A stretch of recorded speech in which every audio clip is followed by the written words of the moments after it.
I'm the president and co-owner of Onyx Specialty Papers, which is located in the Berkshires in Lee, Massachusetts. I have been at this location and worked in this production facility for 24 years, 13 of which have been as Onyx, which we formed in 2009. I'm a chemical engineer by training. I went to the University of Notre Dame, and then I went and got a master's degree in pulp and paper engineering from a place in Wisconsin. And so as a result of that education, I was destined to be in the pulp and paper industry. I always envisioned that I would be a corporate person. So I ended up working for big paper companies in Virginia, Georgia, went to Ohio, and in Ohio is where I worked for Mead, the notebook people. And while I was at Mead in Ohio, I was asked to transfer here to South Lee to become the vice president of operations for this particular division of Mead. Back in 2008, 2009, Mead had merged with another company and became Mead Westvaco, and they decided they didn't want to be in the specialty paper division business anymore. So they spun our business off, and they were looking for a buyer, but they never could find a buyer, and the economy started to tank at the end of 2008. And we had the opportunity, a business partner and I had an opportunity to step up and put an offer on the business. And Mead Westvaco was very eager to get the business off their books. So they accepted our offer. So that's how I ended up being a business owner. It was not in the plan. My journey I never expected to own a business. It was never something I planned to do, nothing I aspired to do. But when the opportunity came up, I was in a good position. Some could say it luck. I like to think I had been prepared by all the career moves that I've made, and I was ready to take advantage of the opportunity. When I went to work for the first company that I worked for down in Virginia, was a company called Union Camp, and they had multiple locations. So one of the things that I look back now on is that particular location had a very, very strong technical director. Really learned a lot on how to manage technical projects, how to solve problems, be organized in your thinking. And then because it was a bigger company with multiple locations, I did move between the different locations.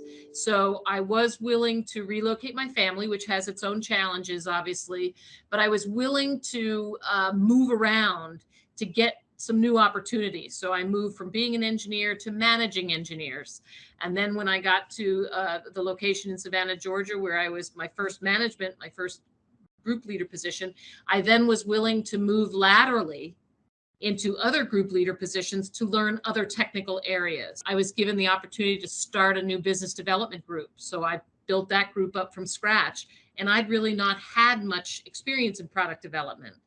I grew a little bit more and took on some responsibilities for sales, which I had never been in the sales function. So wherever I had the opportunity, even if it was a lateral experience, anytime I had the opportunity to learn something new, or take on a new area, I embrace that.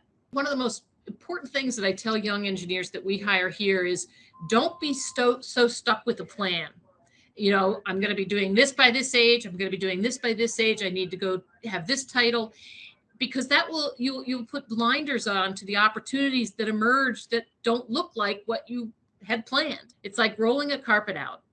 And if you roll the carpet out and don't stop after a few unravels to check where you are and to check your alignment, you're going to end up rolling it all the way out and have a very crooked carpet that's in a room you may not want to be in. And so I talk about rolling the carpet, just kick it a little bit, experience what you can experience, and then realign from there.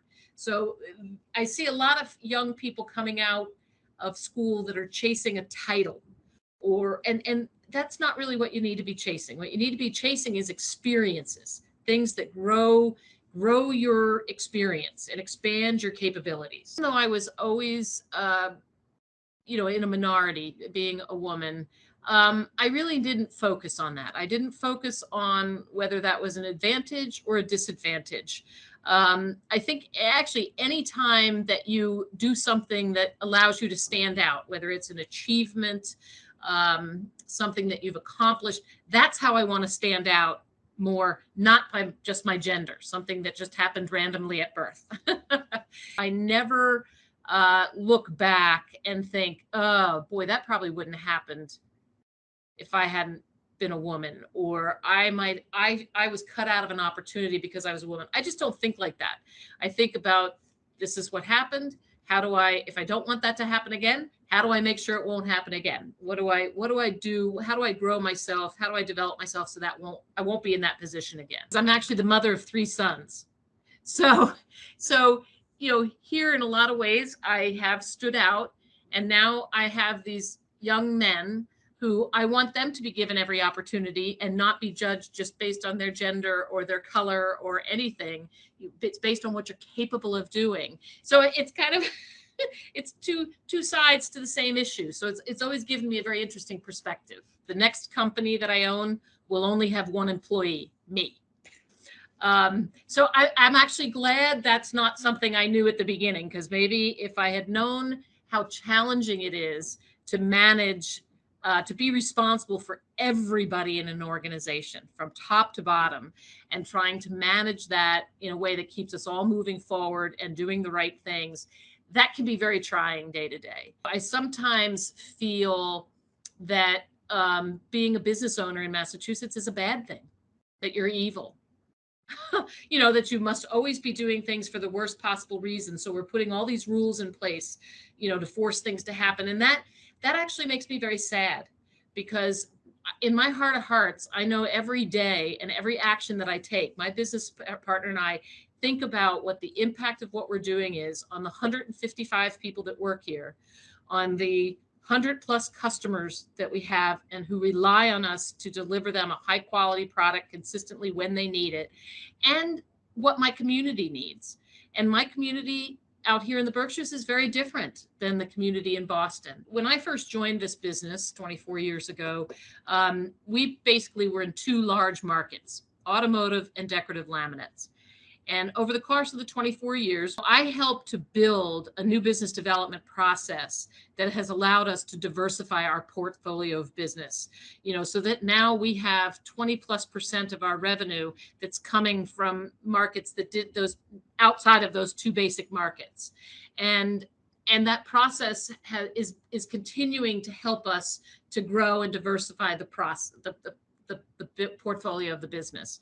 So I look at that as, one of the big successes, and it's a success that has helped to ensure that the business didn't flame out after its first couple of years. I think I'm most proud that in 2009, I was able to do something with a partner that preserved 123 people's jobs at a time when the prior owner was moving towards shutting it down. And I'm very proud that in 2022, we have 155 jobs, and these are good jobs. These are good, solid jobs that put people into the middle class and allow them to live, good, solid lives. And I think those are the things that I'm most proud of back then and now. We'd love to hear from people that have some problems that we might be able to solve. You can reach us at www.onyxpapers.com.